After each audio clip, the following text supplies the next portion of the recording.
Hello and welcome back to the channel. I'm your host, Jeff.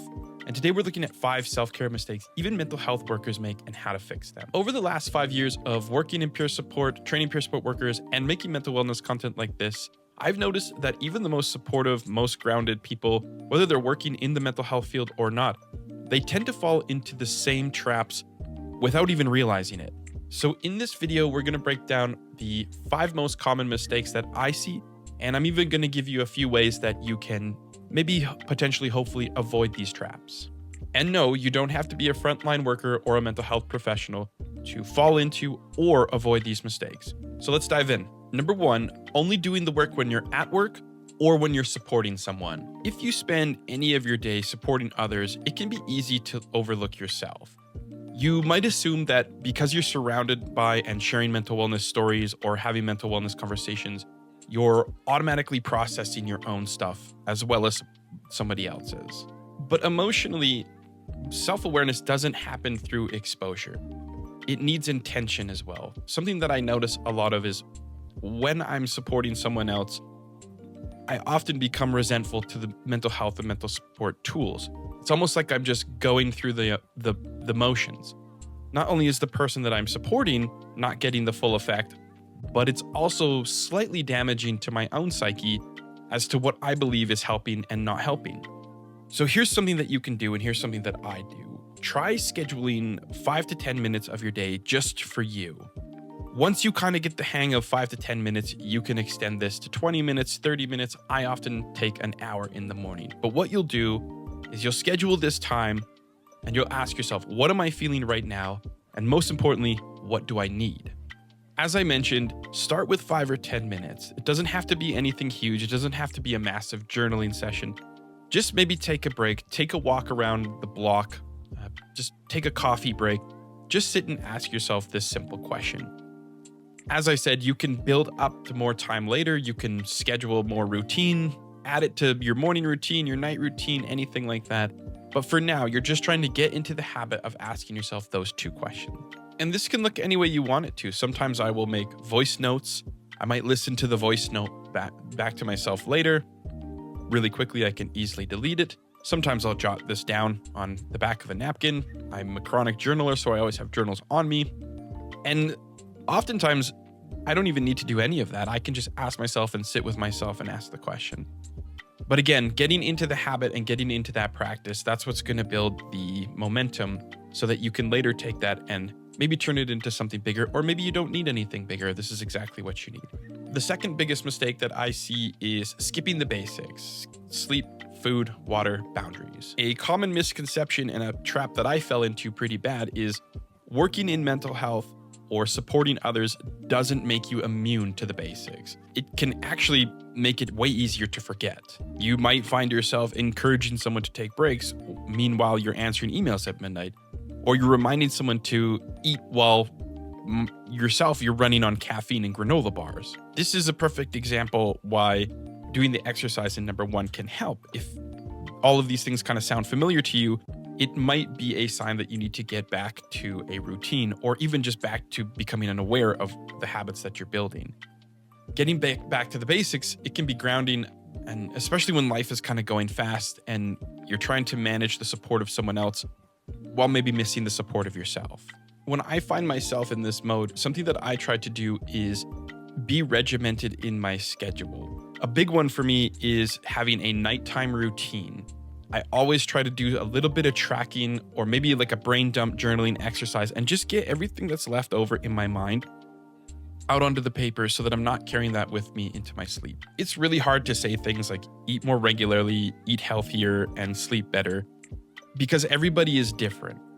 But if you were aware, if you can track yourself, if you can pay attention to your own habits and what you're doing, when you're doing it, and why you're doing it, you'll be able to form something for yourself and something that's way less, you should sleep for 7 hours a night or sleep for 8 hours. Whatever feels right to you feels right to you. And there's a little bit of self-exploration in this. Start where you are, adjust as you go, and remember to don't forget to celebrate the moments. No matter how small or how big, every little victory counts. The third biggest mistake, and this might be the one that I see maybe most common or most often, most in people who are really dedicated and driven with achievement is believing you can push through everything. Taking this type of approach can lead to what's most commonly referred to as burnout. If you've ever experienced burnout, you know what I mean. And the interesting thing about burnout that I find is burnout doesn't always look like a massive collapse or, like the sky is falling. Sometimes it can creep up in apathy or irritability towards things that are more minuscule. It can also feel like just going through the motions. Rather than waiting for the crash, start treating rest as a part of the work. So block off a nothing day in your calendar each month. Or something that I like to do is rate my energy at the end of each day. Sometimes I'll even rate my energy from the morning to lunch, then from lunch to the end of the day. When I do this, I become aware of how I'm feeling. So if I'm consistently dipping below a 6 out of 10, that's when I know it's probably time to reassess my workload or start scheduling more time for myself. And when I take time for myself, it doesn't have to always be a massive vacation or a whole day that I have to take off for myself. Even just little incremental moments throughout my day. For example, starting my day off with my morning routine, maybe taking 5 or 10 minutes just away from everyone at work or the people that I'm supporting near lunch, and even just tracking it before I go to bed about how I felt and how I went through the day. Even that can be enough of a reprieve to sort of build back my energy, or at least become aware that I need to build back my energy. Which brings me to the fourth biggest mistake, which is being the safe space, but not having one for yourself. Oftentimes, it can feel like when you're the person that other people are turning to for support, you might not always know where to turn yourself. And this can make you feel isolated even when you're in or a part of a community.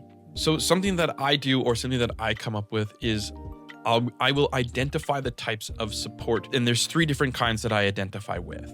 The first one is someone who understands my work. A lot of people understand me. A lot of people know what I do for work, but not a lot of people will understand what I do for work. The second person is someone who I can vent to without explaining everything to. This is someone who is like, if you've ever done a brain dump journal, this would be somebody that is kind of similar to that. And the third one is someone who brings lightness into my life. Pro tip here, if you have a pet or anything like that, this can also count. Once you've determined the safe spaces that you can go to, make time to check in regularly. I know that sometimes when I say this, or when it was said to me, the last thing that I want to do is be annoying with people, which is why to just keep in mind that sometimes you will have these people and it's a no-brainer that they're in their life. Sometimes these people will change throughout your life. Either way, it's okay to check in regularly. And remember, if it feels awkward, that's okay. It's always awkward for me to check in with someone or send someone a message or even ask for support. But start simple, start small. A simple text or just a hey, what's up can often do the trick. Like all relationships, these things will build and form as they go. So just meet yourself where you're at, meet the other person where they're at, and everything should work out just fine. I'd also like to just point out that at least where I am in Calgary, Alberta, Canada, there are lots of different supports and different support groups. If reaching out to someone you know is a little difficult, just do a little research and see if you can't find these groups. Peer support and peer support workers are always a great place to start. Which brings me to the 5th most common mistake, thinking you have to model perfect recovery. It's easy to fall into the trap thinking that you have to have it all figured out in order to be someone who is effective when supporting someone else. And why this is a big mistake is you might think that perfection is what's going to make you trustworthy, and it's not. Authenticity is. You can be in a process with yourself and still be helpful. You can still have bad days and still be able to hold space for someone else. What matters is your ability to be honest, present, and most of all, human. Something that helps me out a lot in this situation when I find myself striving for perfectionism or doubting my skills is trying to soften my self-talk. So instead of using words like, I should have it all together, trying to use words like, I'm allowed to learn and grow as well. So there you have it, the 5 most common mistakes even mental health care workers make, and ways that you can fix them. I hope you found value from this video if you are somebody who works in the field. If you're not somebody who works in the field, I hope that this helps. But thank you so much for watching, and if you want to learn more about peer support or mental health and wellness tools, just check out one of the videos that pop up. I don't know where. But anyway, remember to take care of yourself, however that looks to you, and we'll see you in the next video.